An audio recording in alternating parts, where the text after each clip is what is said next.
গ্যাংটকের এই হোটেল থেকে বেরিয়ে সকাল সকাল আমরা বেরিয়ে যাবো নতুন একটা জায়গা দেখার জন্য উইথ লাগেজ, কারণ আমরা আজকে পুরো দিন ঘোরার পরে আবার গ্যাংটকেই ফিরে আসবো। আর গ্যাংটকে ফিরে এসে আমরা এই হোটেলে আর থাকবো না। আর এই হোটেলে না থাকার পিছনের যে কারণটা আছে সেটা তোমরা আগের ভিডিওতে দেখেই ফেলেছো। তো হ্যালো গাইস, আজ 24 তারিখ আর আজ আমরা যাব নাথুলা। বাট সকাল সকাল বেরিয়েছি যখন পেট পূজা করা তো দরকার, আর সেই জন্য আমরা রাস্তার ধারে একটা দোকানে এ দেখো ভোলু কালা কুত্তা ভাও ভাও।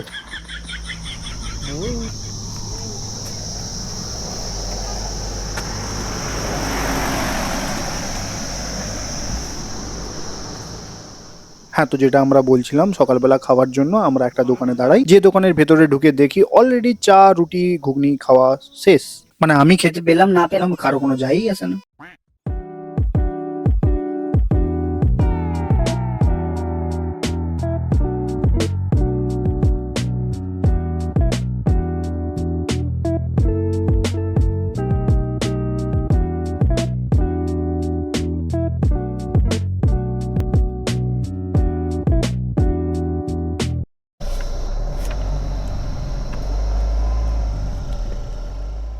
পারমিট ড্রাইভার দাদা বানিয়ে রেখেই ছিল। পারমিট দেখিয়ে আমরা বেরিয়ে পড়ি নাথুলার উদ্দেশ্যে। তবে মাঝখানে বেশ কিছু সাইট সিন আছে যেগুলো তোমরা এই ভিডিওতে দেখতেই পাবে। কথায় আছে গন্তব্যের থেকে গন্তব্যে পৌঁছানোর যে যাত্রাটা সেটা বেশি মজাদার, আর সেই মজা নাথুলা যাবার পুরো রাস্তাতে আমরা পাই।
গ্যাংটক থেকে নাথুলা অলমোস্ট 59 to 60 কিলোমিটার হবে, যেটা পৌঁছতে আমাদের সময় লেগেছিল অলমোস্ট 2 ঘন্টা। আর যে রাস্তা ধরে যাচ্ছিলাম সেটা NH 310। নাথুলাতে পৌঁছে ওখানে অক্সিজেন লেভেলটা কম, যে কারণে দাদু দিদা মা সবারই অক্সিজেন মানে নিঃশ্বাস নিতে প্রবলেম হচ্ছিল। আর আমার কাছে ছিল 10-12 লিটারের 3টে অক্সিজেনের বোতল বা সিলিন্ডার, যেগুলোকে অ্যাপ্লাই করার পরে সবাই মোটামুটি ঠিক হয়ে যায়। বাট এই সবের চক্করে আমি নাথুলাতে পৌঁছে যে এন্ট্রির সময় যে ভিডিওটা সেটা করতে পারিনি।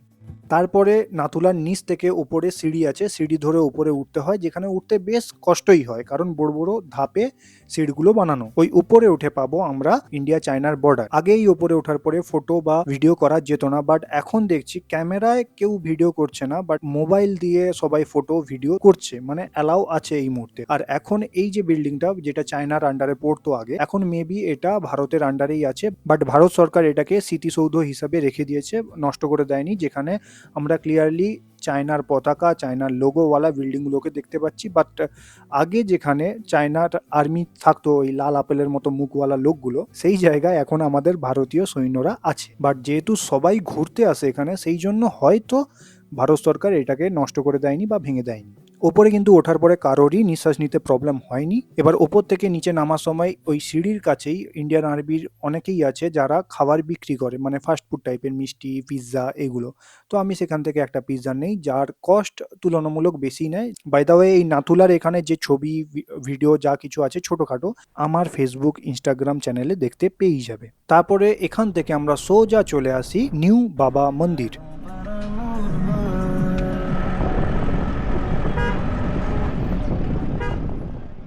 সিকিমেই অবস্থিত এই নিউ বাবা মন্দির। এটি বাবা হরভজন সিং এর স্মরণে তৈরি করা হয়েছে।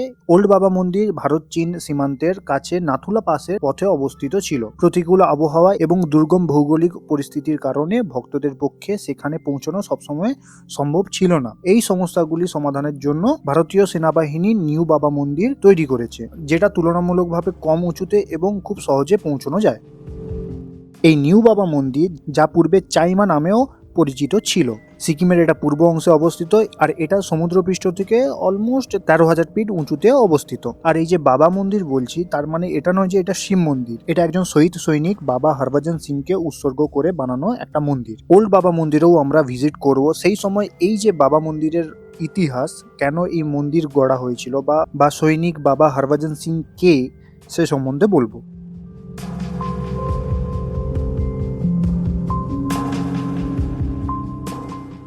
আপাতত আমরা নিউ বাবা মন্দিরে না ঢুকে তার পাশে একটা গেট আছে, যে গেটের সামনেই লেখা আছে দেশভক্তি স্থল। এই জায়গাটায় আমরা ঢুকেছি।